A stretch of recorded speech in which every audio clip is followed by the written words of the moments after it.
दोस्तों हालात बहुत ज़्यादा ख़राब हो चुके हैं। रावलाकोट में लाशें ही लाशें हैं, ज़ख्मी ही ज़ख्मी हैं। भाई खुदा रहा हमारा साथ दे, इस वक्त खुदा रहा हमारा साथ दे। मैं अभी अपनी जान बचा के सिर्फ इसलिए आया हूँ, मुझे कोई अपनी जान की परवाह नहीं रही है। इतने भाइयों को शहीद होते देख, इतने आप लोगों से हाथ जोड़ने के लिए आया हूँ। यार कोई हया कर लो। जितनी इंटरनेशनल मीडिया देख रही है, प्लीज़ हमारा साथ दें। हम पूरा मन लोग गए हैं, बेशुमार लाशें, बेशुमार जख्मी। On Monday morning, Pakistan called it an election. By Monday night, parts of Pakistan-occupied Kashmir looked like a battlefield. A ballot box was set on fire in Bhimber. A political worker was shot dead in Kotli. Protesters clashed with security forces in Rawalakot. Political parties accused each other of murder. Videos flooded social media showing injured civilians, gunfire, chaos, and desperate appeals for help. One local vlogger pleaded with the international media to intervene, claiming that the streets were lined with bodies. Now, many of these claims remain impossible to independently verify because of communications restrictions and limited access to the region. But here's what is beyond dispute. The election was overshadowed by violence. Pakistan's two biggest political parties, who are partners in Islamabad, mind you, were openly discussing and accusing each other of rigging and murder in Pakistan-occupied Kashmir, and a region that Pakistan routinely describes as free and democratic, suddenly found itself making headlines for all the wrong reasons. So what exactly happened inside Pakistan-occupied Kashmir? Why did these elections descend into bloodshed? What is driving the anger on the streets, and how is India looking at all of this?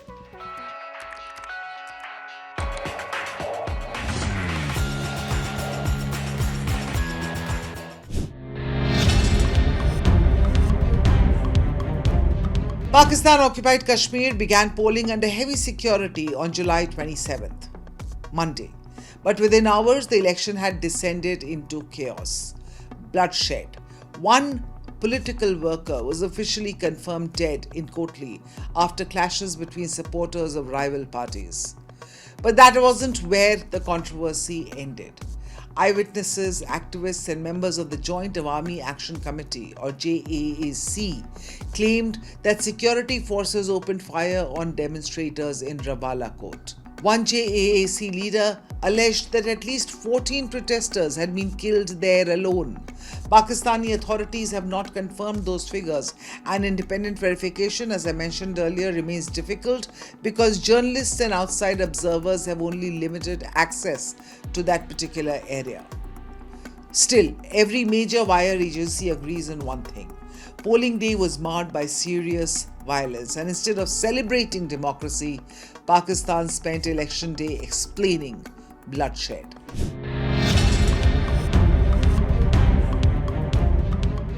Look beyond the slogans and the election became something much bigger. It turned into a political war between Pakistan's own ruling allies. On one side was Bilawal Bhutto Zardari's PPP, or Pakistan People's Party. On the other hand, Prime Minister Shehbaz Sharif's Pakistan Muslim League Nawaz. Now, both parties governed together in Islamabad, but in Pakistan-occupied Kashmir, they fought each other like bitter enemies. After the violence, Bilawal Bhutto publicly questioned where the election commission was and why authorities had failed to prevent bloodshed. His party accused PML-N supporters of being behind the killing of one of its workers.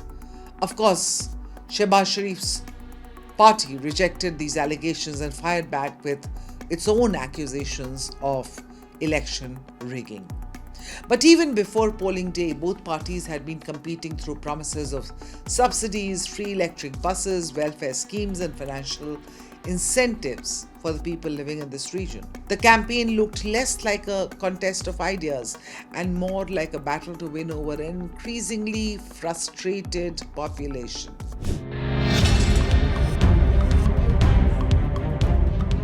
But the violence did not begin on election day. The anger had been building for months. Leading the protests was the Joint Awami Action Committee, or JAAC. Now, their biggest demand: abolish the 12 assembly seats reserved for so-called Kashmiri refugees living elsewhere in Pakistan. Protesters argue that those reserved seats give Islamabad enormous influence over election outcomes, while weakening the political voice of the people actually living in Pakistan-occupied Kashmir. Islamabad, of course, has rejected that demand. Protests intensified, marches turned violent, security forces cracked down. Then in June, Pakistan banned the JAAC under anti-terror laws. That crackdown only fueled more unrest.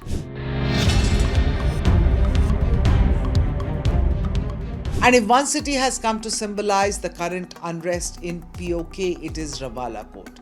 Social media has been flooded with videos claiming to show injured civilians, chaotic streets, and desperate residents carrying the wounded because ambulances can no longer cope. One local Facebook vlogger, followed by more than 4 lakh people, described the situation as catastrophic. He appealed directly to international media, saying the world needed to see what was happening inside Pakistan-occupied Kashmir. Those videos have now spread across multiple social media platforms. Due to communication restrictions and internet disruptions, many of the claims remain difficult to verify, but that information vacuum has only deepened suspicions about the Pakistani establishment's crackdown inside PoK.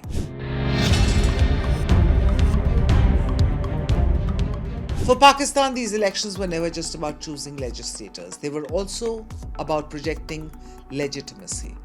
Islamabad has long argued that PoK is a self-governing democratic territory. But images of violence, allegations of rigging, a banned protest movement, and coalition partners accusing each other of political murder make that narrative much harder to defend. India, on its part, sees the entire process very differently. New Delhi does not recognize elections conducted by Pakistan in PoK. India's position has remained unchanged for decades, that the entire union territories of Jammu and Kashmir and Ladakh, including PoK and Gilgit-Baltistan, are integral parts of India. Delhi has argued that the recurring unrest in Pakistan-occupied Kashmir reflects years of what it calls Islamabad's systemic exploitation, administrative oppression, and denial of genuine democratic rights to the local population.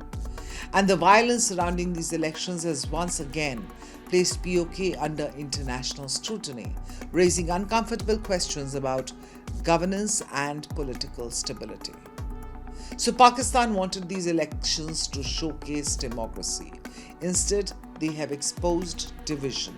Partners in government turned into rivals on the street, protesters confronting security forces, allegations of rigging overshadowing voting.